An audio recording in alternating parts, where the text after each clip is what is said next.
So hey guys, welcome to study skill success. एक बार फिर से आप सभी का स्वागत है एनटी अभ्यास की इस क्वेश्चन सीरीज के 15th सेशन में। 14th सेशन ऑलरेडी हम कंप्लीट कर चुके हैं, जिनकी वीडियो का लिंक आपको नीचे डिस्क्रिप्शन में मिल जाएगा। तो वहां से जाके आप उन सारी वीडियोस को आप देख सकते हैं जो कि आपके नीट के एग्जामिनेशन के लिए मोस्ट इंपॉर्टेंट है। देन आज के इस वीडियो में हम बायो एंड केमिस्ट्री दोनों के क्वेश्चंस करने वाले हैं, यानी कि मिक्स्ड क्वेश्चंस करने वाले हैं, जो कि Hindi and English both languages में रहेंगे। इसके अलावा इस सेशन की जो पीडीएफ है वो आपको टेलीग्राम चैनल पर मिलेगी, जो कि स्टडी स्किल सक्सेस नाम से है। चलिए शुरू करते हैं और देखते हैं आज का हमारा पहला क्वेश्चन। पहले हम 10 बायो के क्वेश्चंस करते हैं, उसके बाद हम केमिस्ट्री के करेंगे। तो पहला क्वेश्चन कुछ इस प्रकार से है कि निम्नलिखित में से कौन सा आनुवांशिक साम्यावस्था का एक लक्षण है? Which of the following is a feature of genetic equilibrium? तो सबसे पहले तो साम्यावस्था का जो सिद्धांत है वो कौन सा है? तो वो है हार्डी-वेनबर्ग। हार्डी-वेनबर्ग एक सिद्धांत है जो कि साम्यावस्था का है। इस क्वेश्चन का राइट आंसर है कि आनुवांशिक साम्यावस्था का कौन सा एक लक्षण है, कौन सा फीचर है? तो ऑप्शन नंबर डी इसका राइट होगा, ऑल ऑफ द अबव। सबसे पहला है जीन कुंड स्थिर रहता है, the gene pool remain consistent. B है समष्टि की अलील आवृत्ति स्थिर होती है। और सी इसका है सभी अलील आवृत्ति का कुल योग ए होता है, the total sum of the all allele frequency is a. ठीक है, तो ऑप्शन नंबर डी इसका राइट हो जाएगा, ऑल ऑफ द अबव। चलिए अगले प्रश्न पर चलते हैं। नेक्स्ट है कि निम्न में से कौन सा एक फॉस्फोलिपिड है? Which of the following is a phospholipid? तो इनमें से कौन सा फॉस्फोलिपिड है, बताइए।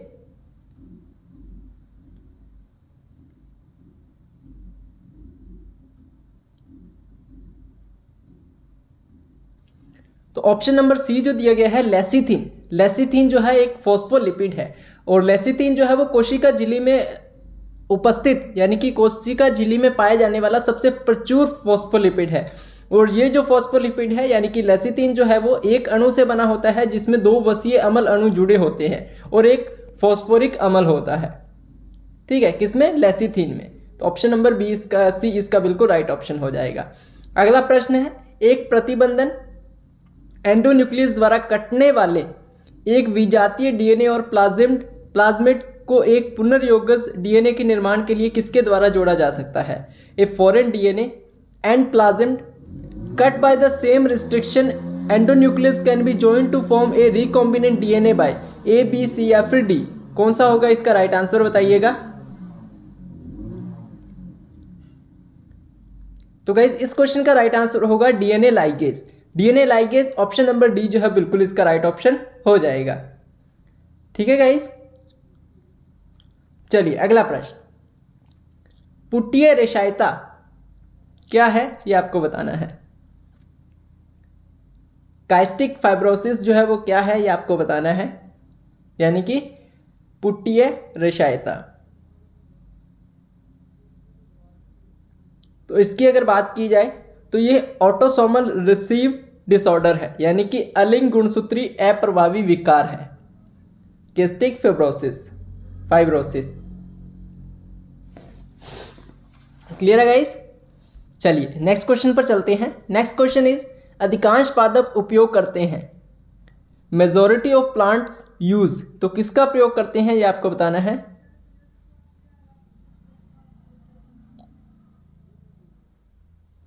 तो गाइस मेजॉरिटी ऑफ प्लांट्स जो होते हैं, अधिकांश जो पादप होते हैं, वो बायोटिक एजेंट फॉर पॉलिनेशन, यानी कि परागण के लिए जैव कारक का उपयोग जो है वो करते हैं। यानी कि इस क्वेश्चन का जो राइट आंसर है वो हमारा ऑप्शन नंबर ए हो जाएगा। चलिए अगले क्वेश्चन पर चलते हैं। क्वेश्चन नंबर 86 बोला गया है, कुपिका ए और फेफड़ों की रक्त कोशिका बी पर ऑक्सीजन का आंशिक दाब कितना होगा? The partial pressure of oxygen at alveoli A and blood capillary of lungs B will B.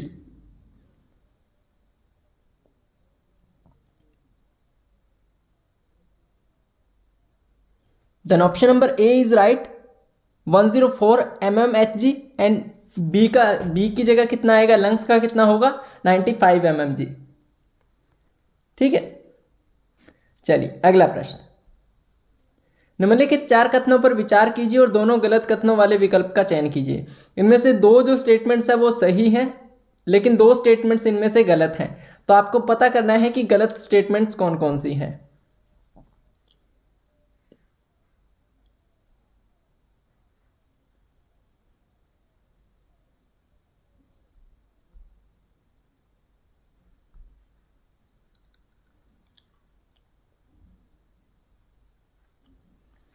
तो guys option number D B इसका राइट होगा, यानी कि ए और डी जो दिए गए हैं वो इसमें गलत होगा। इसमें दो ऑप्शन सेम है, ठीक है, कोई बात नहीं, बी या फिर डी दोनों ही कर सकते हो। पहला बोला गया है लिवरवर्ट में जो बीजाणुद्भिद है, ठीक है, स्पोरोफाइट है, वो मॉस की अपेक्षा अधिक विकसित होते हैं, जबकि लिवरवर्ट में जो बीजाणुभिद है वो छोटा होता है और सिंपल होता है, स्मॉल होता है और सिंपल होता है। और मॉस में जो बीजाणुभिद है यानी कि जो स्पोरोफाइट है वो लिवरवर्ट की अपेक्षा अधिक विकसित होता है।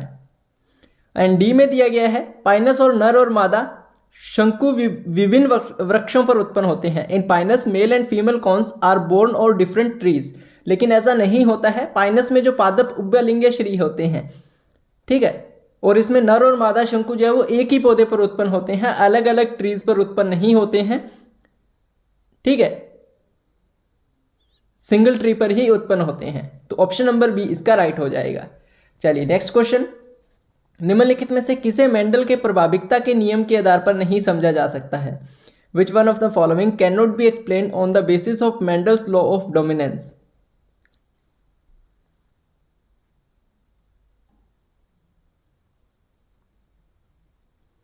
तो इसमें जो ऑप्शन नंबर सी दिया गया है कि अलील किसी भी सम्मिश्रण को नहीं दर्शाते हैं और दोनों लक्षण F2 पीढ़ी में वैसे ही पुण्य प्राप्त हो जाते हैं, तो ये बिल्कुल गलत होगा। इस स्टेटमेंट को जो है वो हम मेंडल के डोमिनेंस लॉ की मदद से नहीं समझ सकते, बाकी सभी को हम समझ सकते हैं। चलिए अगला क्वेश्चन, निम्नलिखित में से कौन सा नारियल के दूध का कारक होता है? Which of the following is a coconut milk factor?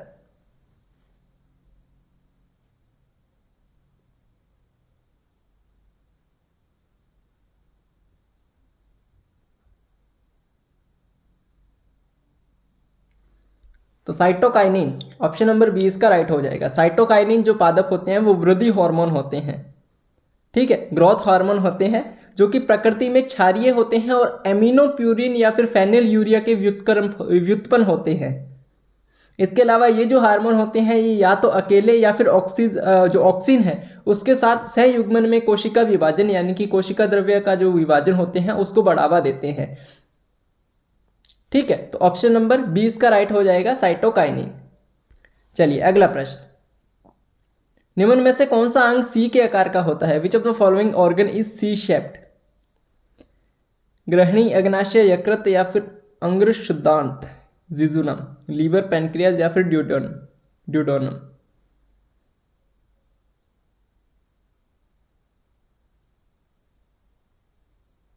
तो आपको पता है छोटी आंत जो हमारी होती है वो 3 क्षेत्रों में विभाजित होती है, उनमें से ही एक होता है ड्यूडोनम यानी कि ग्रहणी, जो कि सी शेप्ड का होता है, ठीक है। चलिए ये 90 क्वेश्चंस हमारे बायो के कंप्लीट हो गए हैं। अब हम केमिस्ट्री के शुरू कर रहे हैं। देन केमिस्ट्री का पहला क्वेश्चन आपका कुछ इस प्रकार से है, जिसमें पूछा गया है निम्न में से किस प्रक्रम में कोलाइडी सल्फर निर्मित होता है?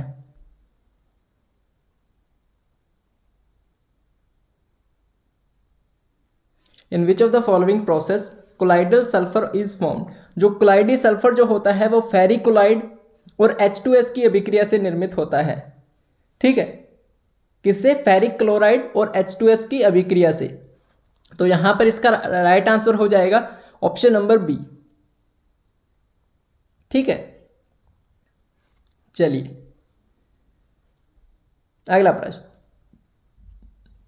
निम्न में से किसका भार निम्नतम होता है? Which of the following weight are the least?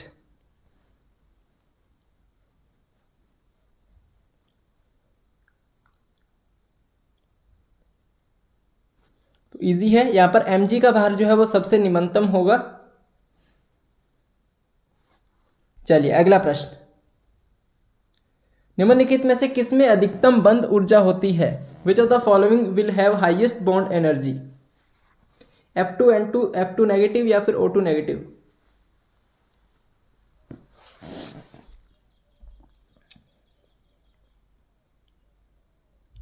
तो यहां पर N2 बिल्कुल राइट होगा, ऑप्शन नंबर बी।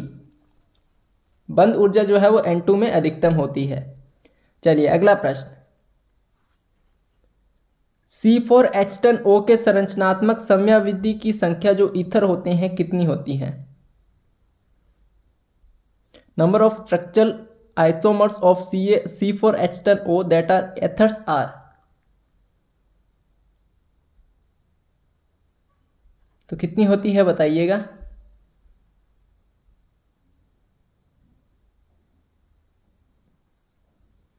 तो ऑप्शन नंबर सी इसका बिल्कुल राइट होगा, 3।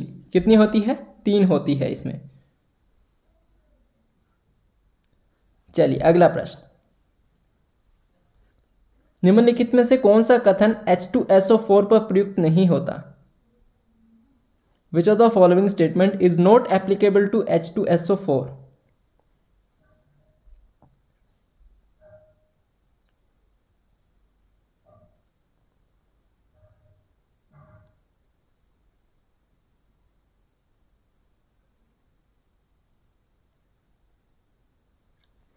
इसमें दिया गया है ऑप्शन नंबर डी में दिया गया है कि अम्ल हमेशा दो क्षारकता को प्रदर्शित करता है।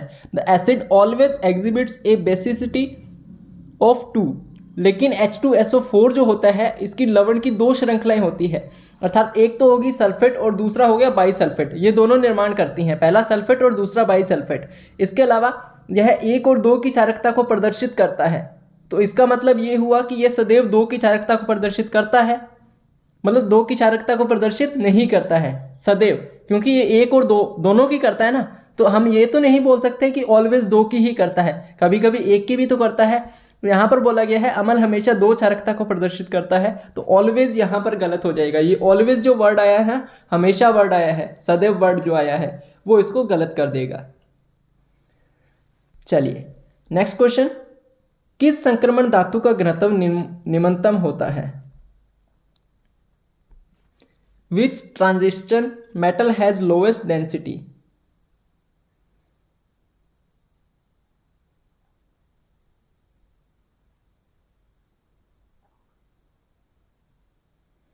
तो यहां पर ऑप्शन नंबर ए बिल्कुल राइट हो जाएगा। स्कैंडियम जो होती है उसका घनत्व बिल्कुल कम होता है। कितना होता है?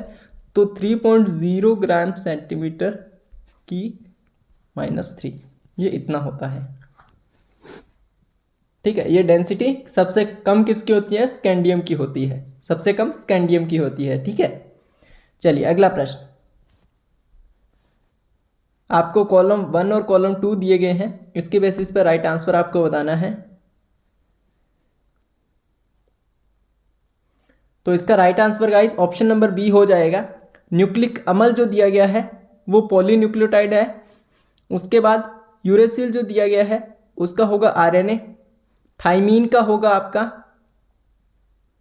डीएनए, और द्विकुंडलित संरचना जो है वो हो जाएगी हार्मोन।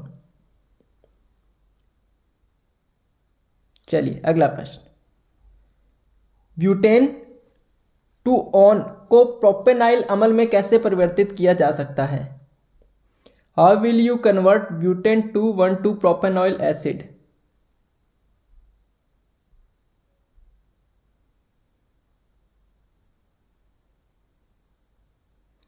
तो इसका राइट आंसर होगा ऑप्शन नंबर सी।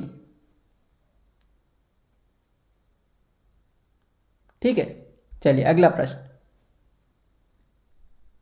पॉलिंग प्रक्रम का उपयोग किसके लिए किया जाता है? Polling process is used for.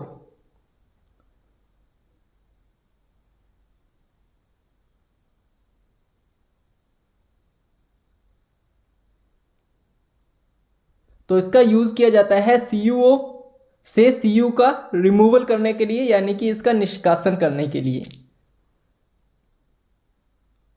ठीक है, चलिए अगले प्रश्न पर चलते हैं। नेक्स्ट आपको एक रिएक्शन दिया गया है, इसमें कौन सा हेलोफ्रॉम देगा ये आपको बताना है। A B C या फिर D। A या B या फिर A और B दोनों हेलोफ्रॉम नहीं देंगे, ये आपको बताना है। तो बताइए इसका राइट आंसर।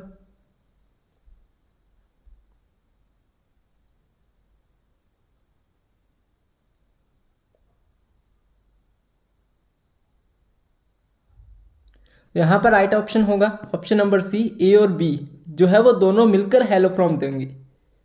ठीक है,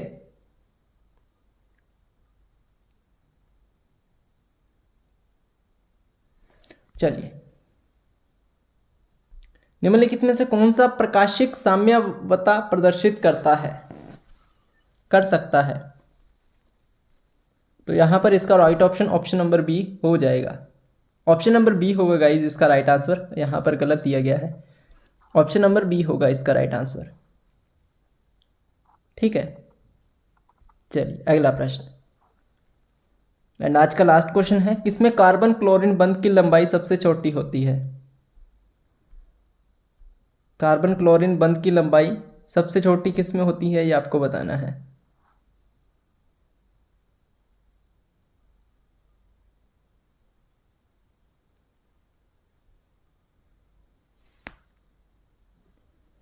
तो option number A is right.